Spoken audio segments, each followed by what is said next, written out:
Tony Williams, and you're once again welcome to Knowing What I Now Know. As always, I'd like to start today's post by first of all thanking and acknowledging every single person who took it upon themselves to give me feedback over the last few posts that I've put out there.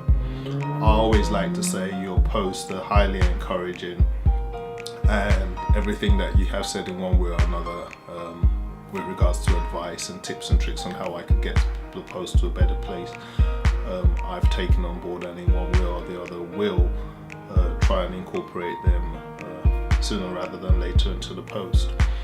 I'd also like to say that the way the blog is designed is for it to be quite intentional, so that every post that I put out there, it represents a step or a stage that I took towards my transformation and the reconstruction of my own particular life. So every post that I put out there leads on to something else. So if you are going to be watching today's post and you have missed some of the previous posts that I put out there, it's also a good idea to sort of try and catch up on my previous posts, so that you could know where I've started from, where we are now, and where we're headed into. You could always find these posts on my website, Tony Williams with an extra s.com, on my social media pages, Facebook, Instagram, Twitter, and my YouTube page, my YouTube channel, which always has a link to the last post that I put out. Also, it's a good idea to subscribe to the post, because what that does is it gives you the opportunity to be updated or be notified when a new post does come up. Although I try and do these things every Friday, sometimes for one reason or the other I can't actually upload them on Friday. So once you subscribe, you'd be able to have a prompt when the next post or the next article or whatever the next I'm doing comes up. So that's a good idea to do that. You can do that also, like my Facebook page, subscribe to my YouTube channel, or subscribe to my newsletters on my website. So having said all of that, as always, let's dive right into it. Today I want to talk about the significance of taking action, taking decisive actions at the right possible time.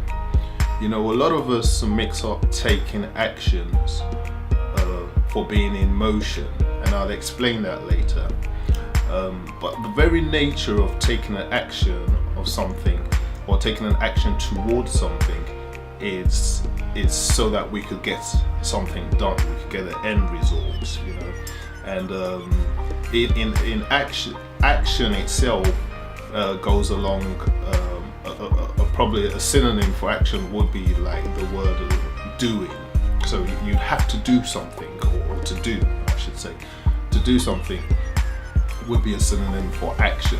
So if we want anything done, if I'm sitting here and I want, you know, my voice to be heard over a video, I have to project my voice. I have to take action within myself to speak. You know, that's doing. I have to do.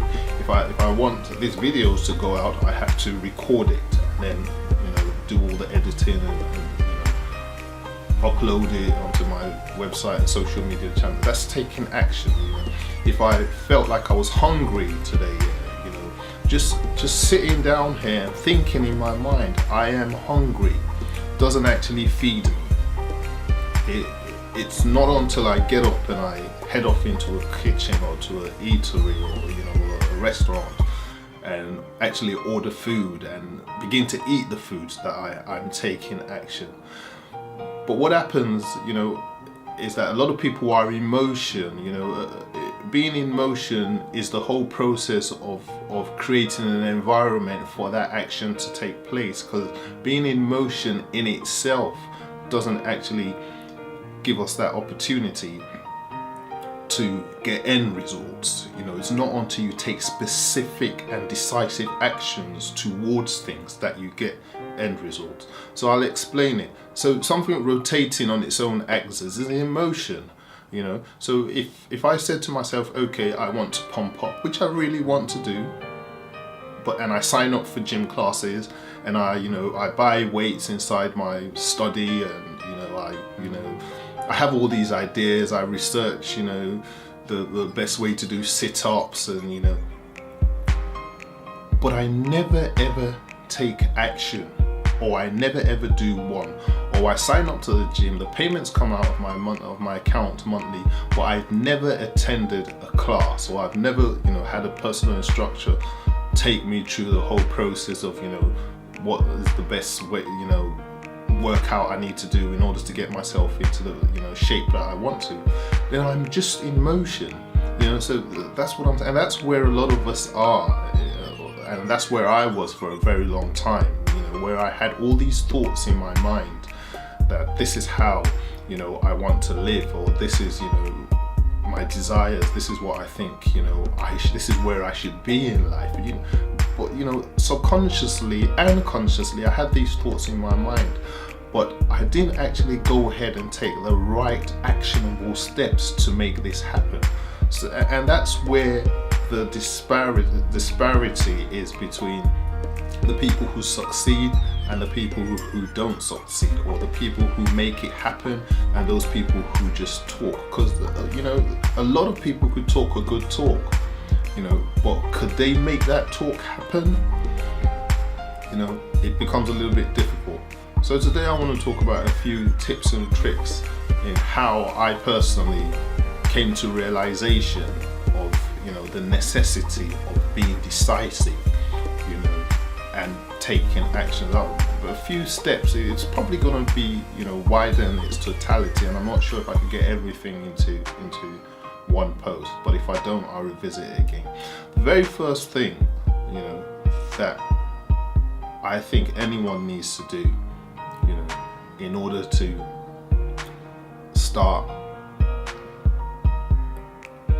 knowing that they need to take action is to come to realization of their inaction. So when you sit back, or when I sat back at certain days and I thought, I'm wasting away, or this is a vicious circle, I'm just rotating, I'm in motion, I'm eating from hand to mouth, I'm doing the same things and I'm expecting different results. I had to come to a realization with myself. I had to study my own I had to study my own way of making decisions, to see if those decisions I made on a regular basis were resulting into actionable courses, or things that I could say, okay, I could tick off because I've actually done it. Or was it just something that was rotating and had no end results, And that realization is quite important. And that's in another way why I brought this part of the post a little bit forward, as in sequence to the rest of the posts that I've put out. Because as I said, I want them to be in steps of significance of how I actually went through that change. And I know someone would normally say to me, oh, you should actually find yourself, then you should change your relationship, then you should revisit your dreams, then you should take action. But I actually think action should come a little bit further before all of those, because if you don't get to that point where you make a decisive choice that you want to take action to change your life, or to change your situation, or to break away from the friends you are, or to change your career, you find yourself just in motion. And being in motion, it makes it seem like everything is actually going on, because being in motion, you will still gather things, you're rotating, things are still being done, but it's not actually being done to propel you forward. It's being done to bring you back to the same circle that you were before. And that's where I was, and I got to a stage where I thought to myself, I need to come to that realization. And after I came to that realization, I figured, I need to take actions that will propel me forward, actionable steps that I could look back and tick things off and say, that's done, this has changed, these set of people have gone, these are my new friends, this is where my career is heading, this is what I want to do in the next 6 months, this is what I want to do in the next 12 months, this is what I plan to do in 4 or 5 years time, this is where I want my business to be, this is where I want my family to be, this is where I want my children to be. And that, and once I come to that realization, those things that I've just listed would be the next step, which are plans. Those are plans, they're forecasts, but because they're plans that I've desired and that I've thought, I've realized these are the things that I need to do, then I will map out the plan out, and that is what the plan will entail. The plan will entail us putting down what we want for the next few months, years, weeks ahead, whatever, however you want to do it, and then lay out the actual steps in which we figure to ourselves we could, take that are measurable, because there will be steps that we lay out that is hard. So we're in that place of realization, we will find ourselves recognizing the importance of our inaction. Like, what would have happened if we did this, or if we only changed what we're doing now, or changed the way we're living, what would happen?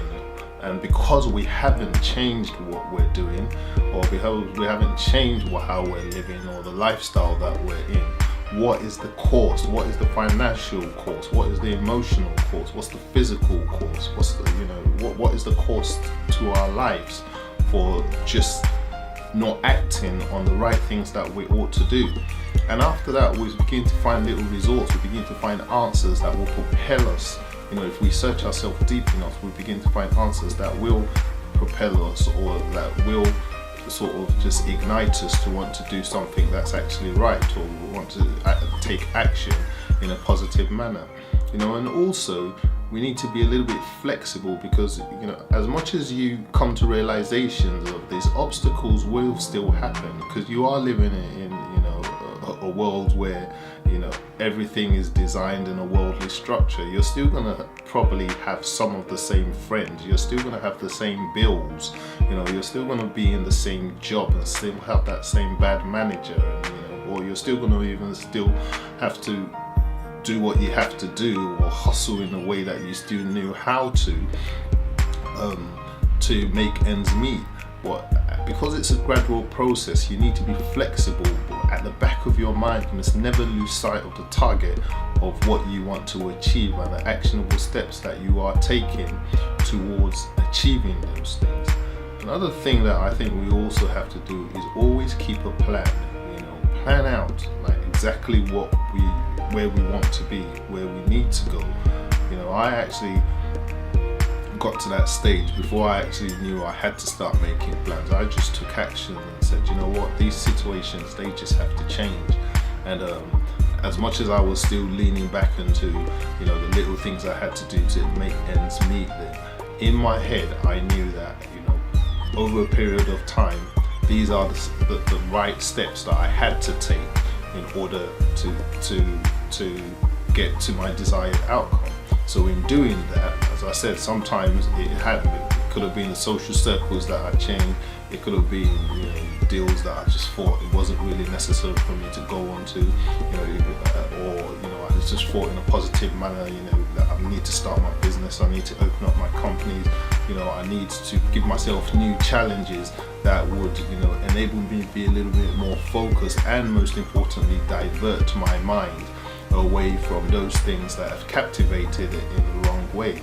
And all of that, when you plan, it helps you so much, because every time you wake up and you look at those plans, if you're true to yourself and you really want to change, then you would begin to work on those plans to give you those desired outcome. But plans can fail, so that's why even a plan, even though it's very good, it's not the only thing that we ought to use, because we also, in order to make sure that we sustain our plans, we need certain things to support us, like a support structure. I'll say, like, you're building a house or you're reconstructing a house, you've got to put scaffolding on it so that when you tear certain bits down, it just doesn't all fall apart. And that's what's happens when there's no plan. So if in our case as humans, I always say, it was quite beneficial for me specifically to surround myself with new sets of friends. And, I told people my plans, and then I sort of tried as best as possible to make my word my bond, even though sometimes I fell short of it. But the fact is, because I knew I had given someone my word that this is what I want to do, even if I couldn't meet up to that target at the time that I said I would do it, just the knowledge that I know somebody else is expectant of me to reach this place, it had to keep me going, And what I did do is that I surrounded myself with new sets of friends, and I brainstormed with them, I spoke to them, we exchanged ideas, we set up, little projects together, and that in a way was for me a stepping stone to just step out of the pit of where I was before. Because every morning I woke up, I had to be accountable to someone, not only accountable to myself, but accountable to someone. Because if you're in a sort of joint venture together, or you're doing something as a team with someone, your part has to be achieved. And everybody, as much as you're looking at other people to achieve their parts, they're looking at you to achieve your part. And if you want to be any way serious in life, you've got to show up at the meetings, or you've got to show up at the little networking with your parts done, even if that meant bleaching all night, just to make sure you did get it done because you left it to the last, the last stage, or the last minute, I should say. You'd have to get it done, And having said that, you have to always believe in yourself. It's so important that you believe in yourself, that you made this choice, you got to this crossroad of decision, you made this choice that you want to change, and you stick by it, you persevere, you've got to carry on. Because I can tell you, so many obstacles will try and pull you. There are external obstacles that will pull you, like, as I said, your social gatherings, bills that will come knocking on your door every day, the family expectations and responsibilities, everything external will pull you, the peer pressure of people who, in that social circle that you were before, or the wrong clique that you were before, that would always still want you to affiliate and, sort of liaise and associate with them, to those internal factors, which is the factors that you battle, the demons that you battle within yourself. Like, am I going to be able to ever do this? Lack of self-confidence, the fact that you're associating yourself with a set of people who are now different from you, who are now higher than you. You start thinking a little bit inferior, or they pass things on to you, and you start having disbelief in yourself. That could lead you to start procrastinating. You're not so sure about your own confidence in anything, being able to achieve anything. So it's quite important, and the list goes on. It's quite important to believe in yourself, and it's that belief that would allow you to overcome those obstacles that might come in your way, or make you backslide into your old ways. And for me, all these things and many more are steps that I took towards the beginning of that sort of reconstruction. Not even the transformation bit, but that beginning of reconstruction, because that reconstruction is so important. That reconstruction is like you coming to a place where okay, what, I'm breaking up inside. This building of mine, which is my whole being, it needs to have a facelift or a revamp. My mind, my life, it has to be reevaluated. And you could reevaluate it sitting down, you could reevaluate it reading books, you could reevaluate it listening to motivational and transformational videos, but if you don't take actionable steps, if you don't get up and say, look, enough is enough, I need to make a change to my career, I need to be a responsible father, I need to be a responsible husband, I need to change the way my life is going, or the way my life is rolling down into a spiral circle. I need to get up and change it. And like the Bible says, a little sleep, a little slumber, slowly poverty would just creep in, and until it brings us into total destruction. And I feel that's not God's plan for anyone in general. I think God's plan for our lives, or our Creator's plan for our life, is that we should all live a fulfilled and purposeful life. But if we keep letting our ability not to take actionable steps when they're very necessary to continue to captivate us and keep us seated down, then it will be highly impossible for us to fulfill any of our purpose, plans and desire in life. Now, I think that's all I have to say on this quick post about actions. I surely will revisit it again. As I said, the reason I brought this forward is because I think it should technically precede all the rest of the posts. Because when you reevaluate your life and you get to a stage that you think you're tired of the way you're living, or you're tired of the way things are just going all over the place for you, you're tired of being broke, busted and disgusted, you're tired of living a life that's just of no value, you can't see clearly, or can't seem to see where your next breakthrough is going to come from.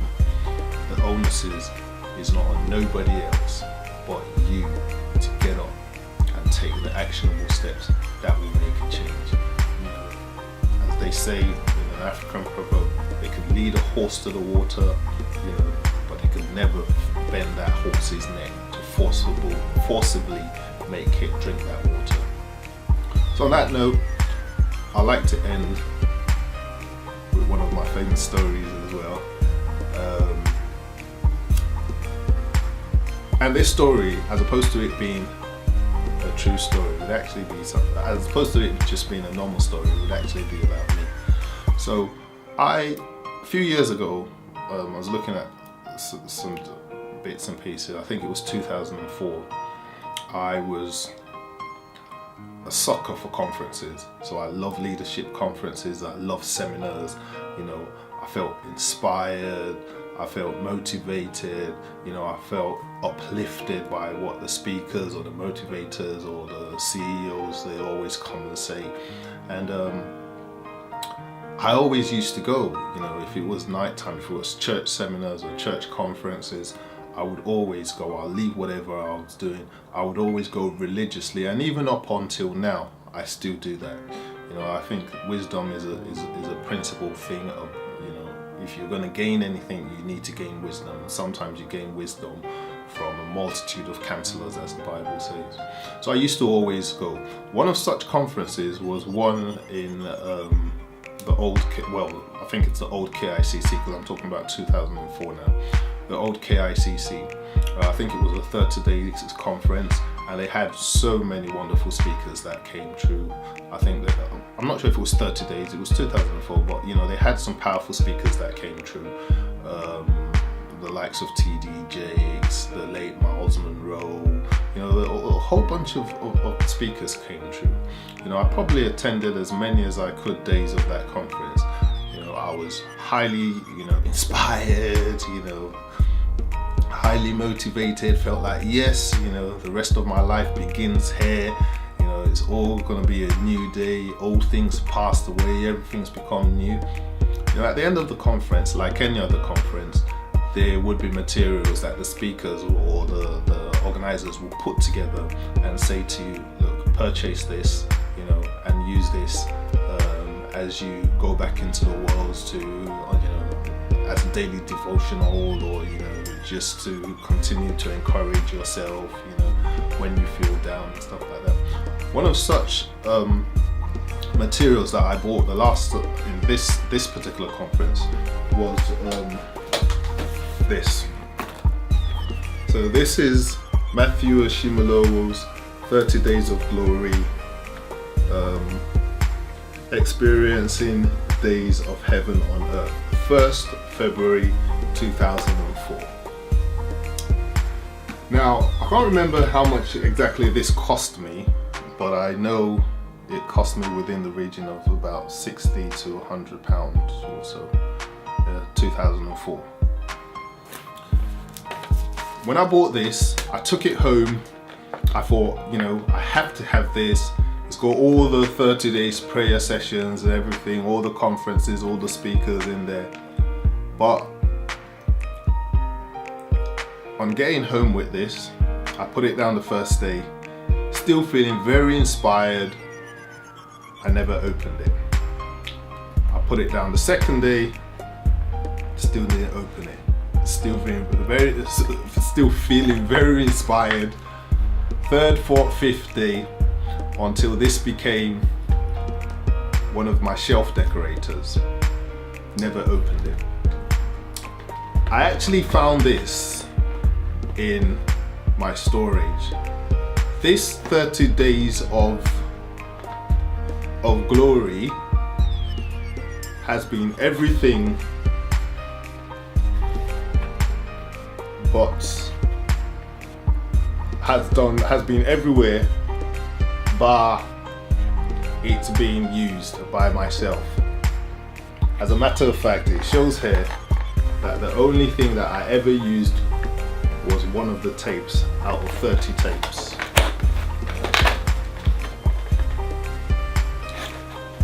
Now, if I even thought of using these tapes, I think in 2017, tape recorders have become obsolete. So basically, I bought this, I've kept it on my shelf, put it in my cupboard, put it in my car, used it as every form of decoration, seen it, but never ever taken action to listen to it.